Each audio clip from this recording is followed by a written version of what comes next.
Mas então, irmãos, eu tinha uma mensagem para ministrar nesta manhã, e eu confesso, irmãos, que o Espírito Santo fez um reviravolta na mensagem que eu estava para pregar, ao ponto de eu mudar aqui, até o tema, né, Lucas? Cadê o Lucas? O Lucas ficou doidinho comigo. Mandei o tema para ele, o texto que nós íamos ler, de uma hora para outra mudou tudo. Mas eu tenho certeza que Deus tem esta palavra para a sua vida hoje. Eu quero ler com os irmãos em 1 Coríntios, capítulo 1. Nós vamos ler o versículo 22 ao 24. 1 Coríntios, capítulo 1.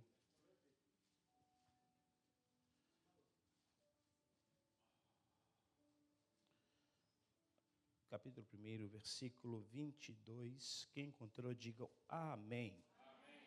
Quem não encontrou, diga Escola Bíblica Dominical. Todos encontraram. Vamos ler então. Porque os judeus pedem sinal e os gregos buscam sabedoria. Mas nós pregamos a Cristo crucificado, que é escândalo para os judeus e loucura para os gentios ou para os gregos. Mas para os que são chamados, tanto judeus como gregos, lhes pregamos a Cristo, poder de Deus e sabedoria de Deus. Senhor nosso Deus, Pai, queremos nesta manhã te agradecer por estarmos na tua casa, onde aqui temos liberdade para te louvar, para bendizer o teu nome. E tu és um Deus presente neste lugar. Sentimos a tua presença através do teu Espírito Santo, que já tocou vidas aqui nesta manhã. Queremos pedir, ó Deus, que o Senhor continue a falar à tua igreja, como falaste, ó Deus, durante o louvor. Continue falando agora através desta mensagem que será ministrada. Quero pedir que o teu Espírito Santo e dar toda a liberdade para que o Senhor venha tocar vidas.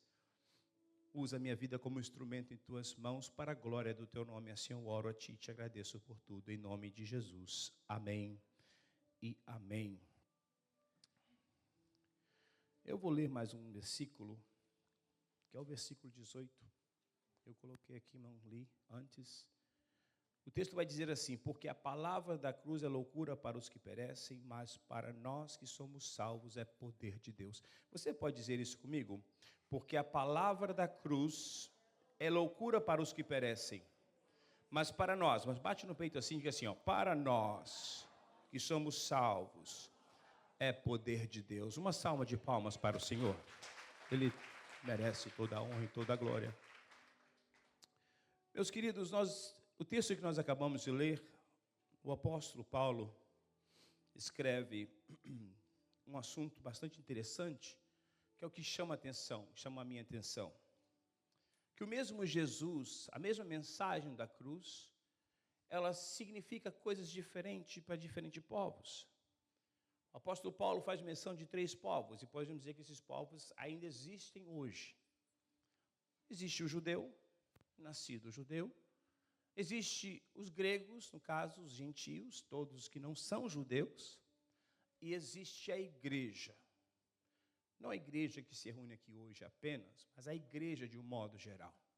Todo aquele que confessar a Cristo como Salvador de sua vida e recebê-lo, torna-se igreja. E nós, como membro da igreja, nós não somos igreja. Eu já vi pessoas dizer, eu sou a igreja. Só se você fosse completo. Você não é. Você é um membro, faz parte da igreja. Somos igreja. Você pode até dizer, somos igreja.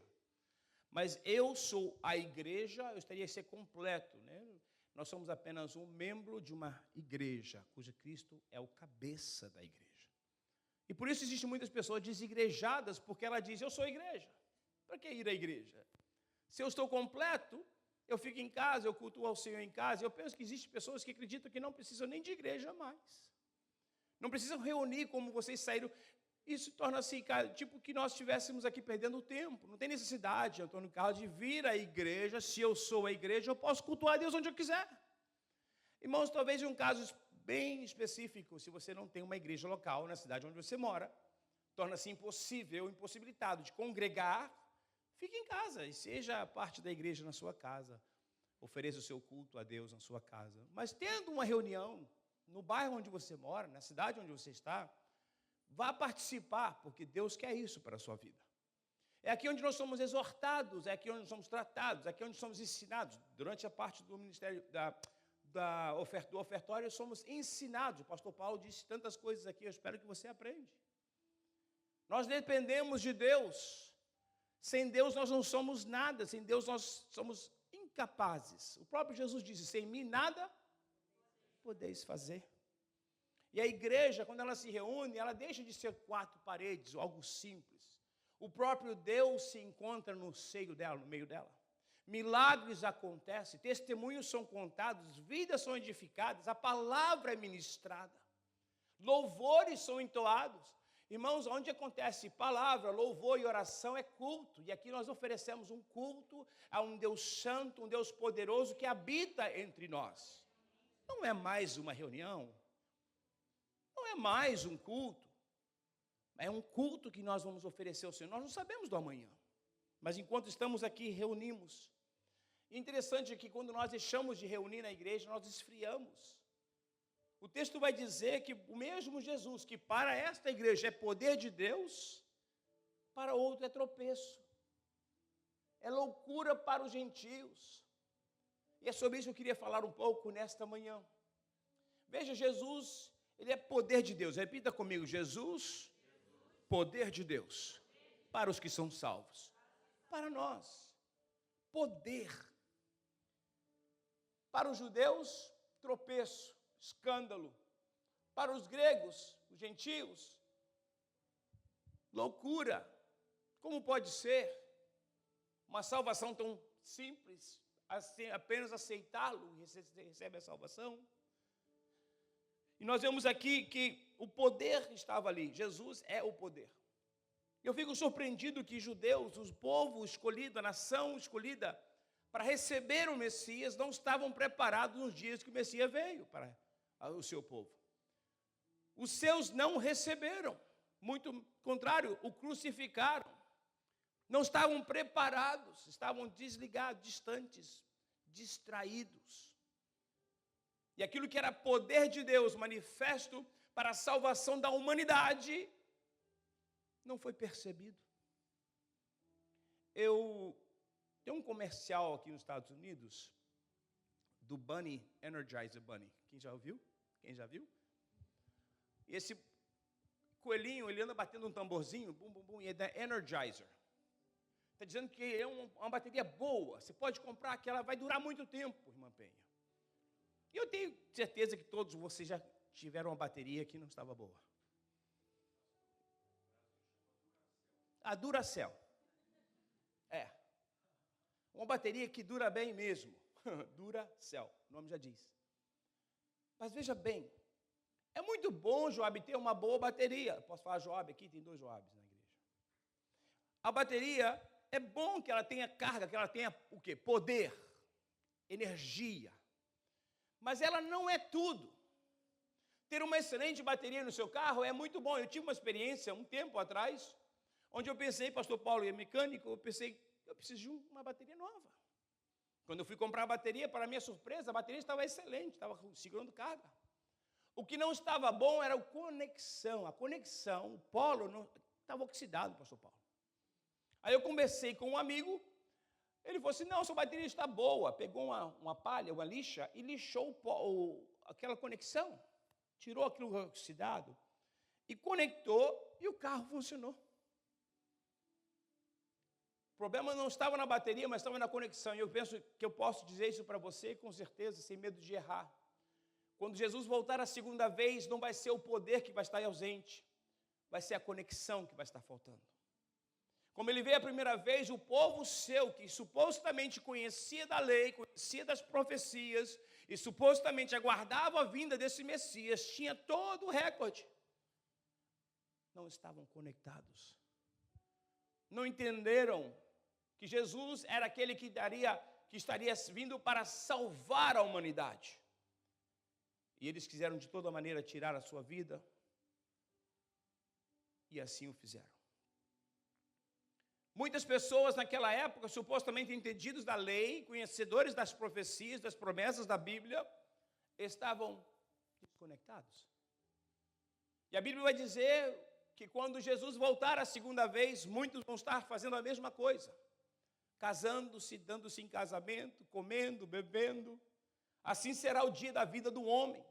Pessoas distraídas. Jesus pode voltar neste dia, nesta hora, enquanto este culto ainda está acontecendo. E na sua vinda, ele não vai avisar, vai ser como um ladrão na noite, quando não avisa, quando ele chega quando ninguém espera. Jesus está voltando. E qual a minha preocupação? Que o poder de Deus estará manifesto? Estará manifesto, mas você vai estar conectado? Eis a questão. Será que nós estamos aguardando a vinda de Jesus a qualquer momento? E eu pensava, a mensagem que eu vou pregar era uma mensagem diferente dessa. E de uma hora para outra, eu sentado aqui ainda, louvor acontecendo, eu falei assim, eu vou mudar isso agora. Deus estava tocando no meu coração. E eu penso que Deus tem esta palavra para a sua vida hoje. Esteja você bem conectado. Jesus está voltando.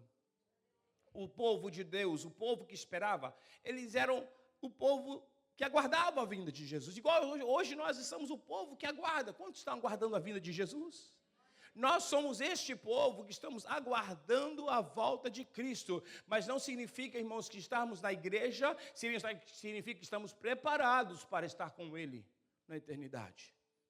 Temos que cuidar, porque isso pode acontecer, como já aconteceu no passado. Na época do dilúvio, a mensagem do dilúvio estava sendo pregada por Noé. E o povo fizeram pouco caso. E o dilúvio veio. Na vida de Jesus, a primeira vinda dele, ele foi anunciado. João Batista, o precursor, preparando o caminho. E quando Jesus chega, ele dá continuação, mostrando que tudo aquilo que estava se cumprindo na vida dele era diferente, era cumprimento das Escrituras. E ainda assim não o receberam. Nós corremos este risco. Parece que dá para entender um pouco, eles aguardavam uma pessoa que viesse livrá-los do regime romano na época, da opressão de Roma. Descendentes de Davi, quando se fala de Davi, é bom lembrar que Davi foi o maior rei da história de Israel. O que mais venceu batalhas, o homem que tinha a espada na mão e que Deus usava ele para ganhar e conquistar povos. E a promessa desse descendente de Davi, que estaria para vir, que traria a salvação, eles não entenderam que era espiritual. Jesus não veio para salvar o povo de Roma, mas Jesus veio para salvar o povo do pecado, da separação de Deus. Que essa é uma batalha que eu e você jamais podemos perder. Nós temos que vencer as tentações, as provações, as dificuldades da vida, confiado em Deus, esperando em Deus, porque Ele nos fortalece. Nós não podemos perder a batalha. Então, para o judeu, naquela época, Jesus, este homem, filho de carpinteiro,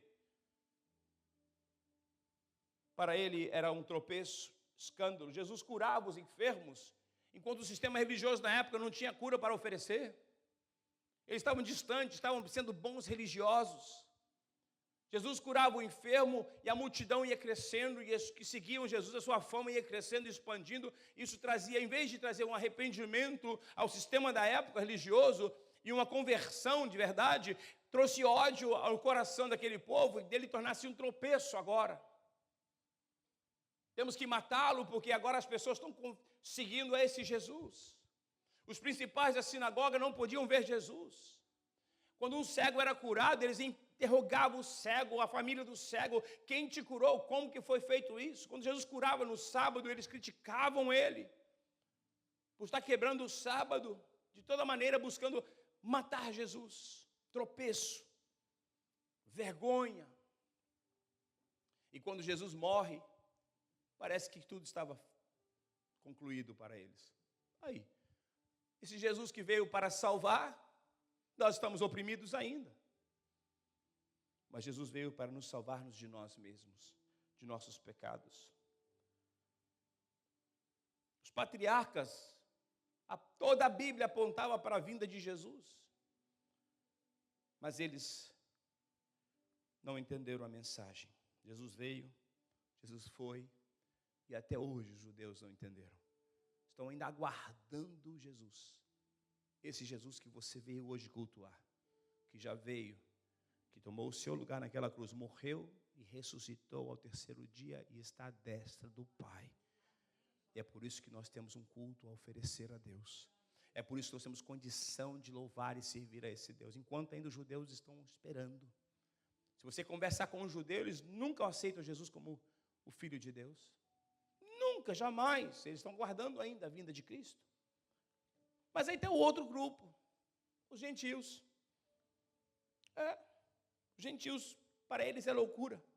Como pode o maior sinal de maldição, que é o madeiro, ser o maior sinal de salvação? Como pode alguém morrer por culpa de outro? É isso que passa na cabeça de muitos hoje. Como pode? Se eu quebrei, eu tenho que pagar. Mas Jesus veio para pagar o preço por toda a humanidade, para resgatar todos aqueles que haviam se perdido. A palavra do Senhor nos diz que Ele veio buscar e salvar o que se havia perdido. Nós estávamos perdidos sem Jesus, e Ele veio, e graças a Deus, Ele envia o Seu Filho para morrer a minha morte, e para salvar as nossas vidas, e hoje nós temos louvores para entoar a Deus. Hoje nós temos que glorificar a Deus, porque grandes coisas fez o Senhor por nós. Louvado seja o nome do Senhor. Os gregos procuravam sinais, sabedoria. Os gregos na época eram o povo mais culto, seu vocabulário era o mais completo. E nós vemos aqui que eles buscavam sinais para comprovar que Jesus era o Salvador. Como pode alguém entregar a sua vida por resgate à vida de outro? Como pode esse maior símbolo de maldição ser o maior símbolo de bênção, tornar-se em bênção? Porque hoje, até hoje, nós temos a cruz, a mensagem da cruz como a maior mensagem, a que mais importa para o ser humano. Porque nós temos ali uma identidade, agora em Cristo Jesus, somos salvos, libertos da perdição, do mal, da eternidade sem Deus. Isso faz sentido para você que é salvo, mas para o homem perdido não faz sentido. Já me perguntaram isso, o que significa isso? Como que Jesus pagou o preço? Como outro pode pagar o preço de uma outra pessoa? Os islâmicos pensam que dar a salvação através de obras, quando o apóstolo Paulo diz que a fé sem obra, ou melhor, que não somos salvos pela obra, mas pela graça. Tiago vai dizer, fé sem obra, ela é morta. Nós entendemos que a obra não vai salvar ninguém, mas a fé que produz a salvação, ou melhor, a fé que temos, por onde recebemos a salvação, ela vem acompanhada sim de obras. Mas muitos querem herdar pelos seus próprios braços, sua própria força, seu próprio intelecto, pela sua própria busca, quando a Bíblia está dizendo que nós todos pecamos, e destituído está da glória de Deus todo aquele que peca. Nós não temos chance. Não existe uma maneira, outra maneira. Muitos estão perdidos, ocupados em suas religiões, ocupados, eu vou dizer, perdendo o tempo. Só um pode salvar, só um salva.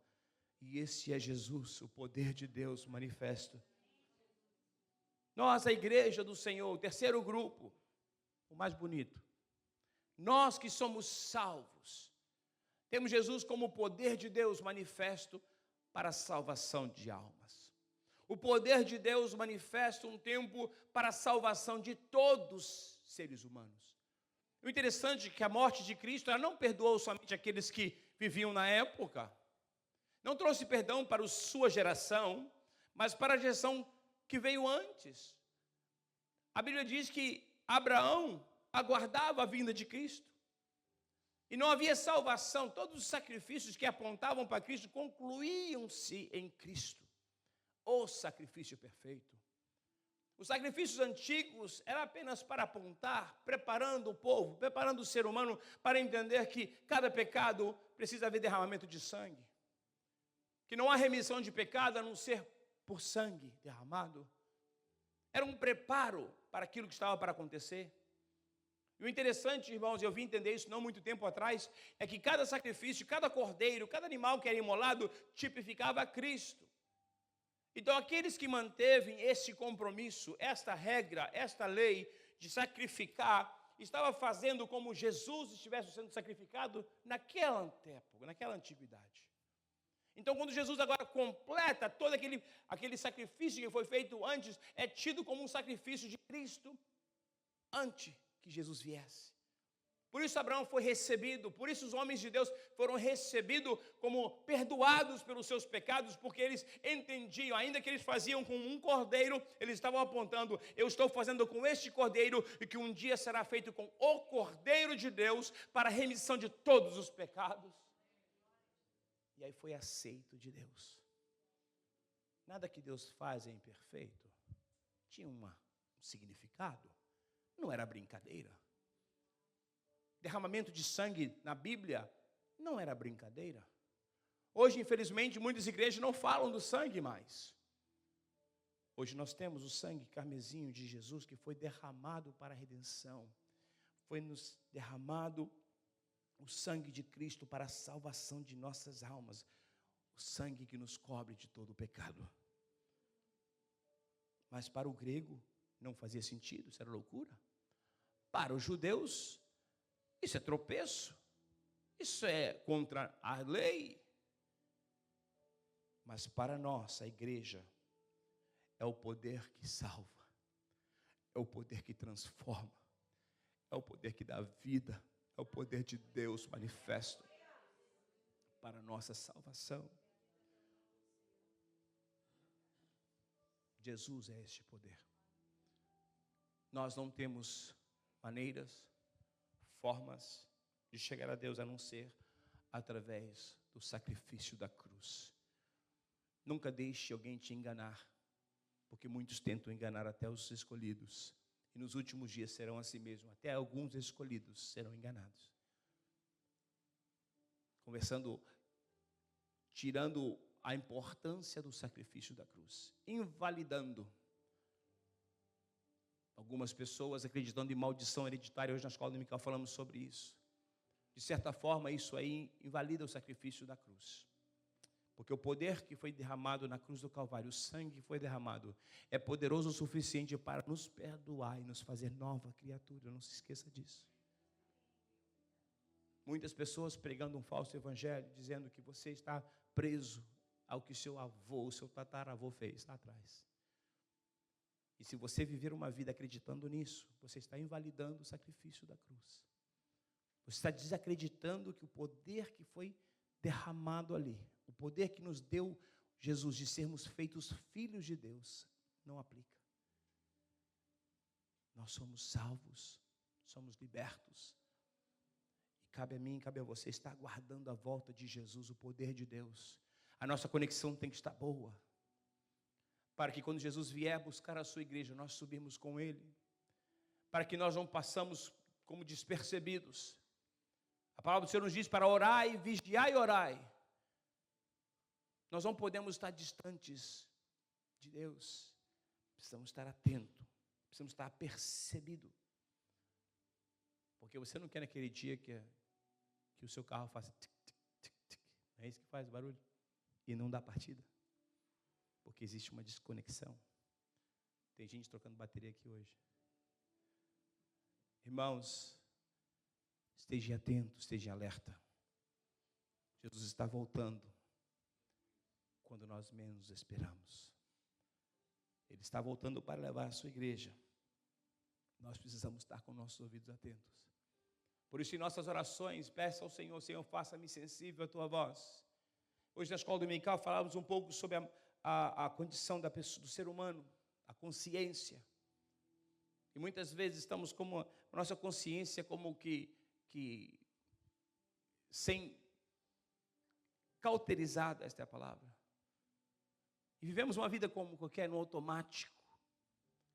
Sabe, existe o piloto automático, né? Que a pessoa aperta o botão e a máquina vai funcionando para sempre. A nossa vida não pode ser assim, precisa ser de contínua busca ao Senhor. Podemos facilmente tornarmos religiosos. Esse é um dos maiores perigos que a igreja corre. Eu vou à igreja porque é dia de culto. Eu vou à igreja porque se eu não for, o pastor vai chamar. Eu vou à igreja porque eu não tenho mais nada que fazer em casa, eu vou na igreja. Eu não tenho outro compromisso, é domingo, eu tenho que ir à igreja. Eu vou à igreja para não ficar feio, eu vou à igreja para as pessoas dizerem que eu estou desviado. Nós vimos a igreja porque nós tínhamos um louvor para entregar ao nosso Deus. Nós viemos vir à igreja porque queremos estar conectado com esse Deus que vai manifestar a sua glória na igreja, junto com os meus irmãos. Eu tenho que ir à igreja porque eu tenho que louvar, eu tenho que glorificar, eu tenho que agradecer a Deus, o Deus da minha salvação. Nós não podemos estar distante disso. Certamente muitas igrejas começaram com fogo, o fogo do Espírito Santo, mas vai se esfriando, se esfriando. Isso aconteceu com muitas igrejas, que isso não aconteça com esta igreja, e com este pastor e com esses irmãos que estão aqui. Que nosso coração possa sempre arder a chama e aguardando a qualquer instante o meu Senhor está vindo buscar-me. A qualquer momento Ele vai descer em glória e vai nos levar consigo. Seremos arrebatados aos céus. Estamos aguardando isso que possa acontecer hoje. Senhor, ora vem, Senhor Jesus.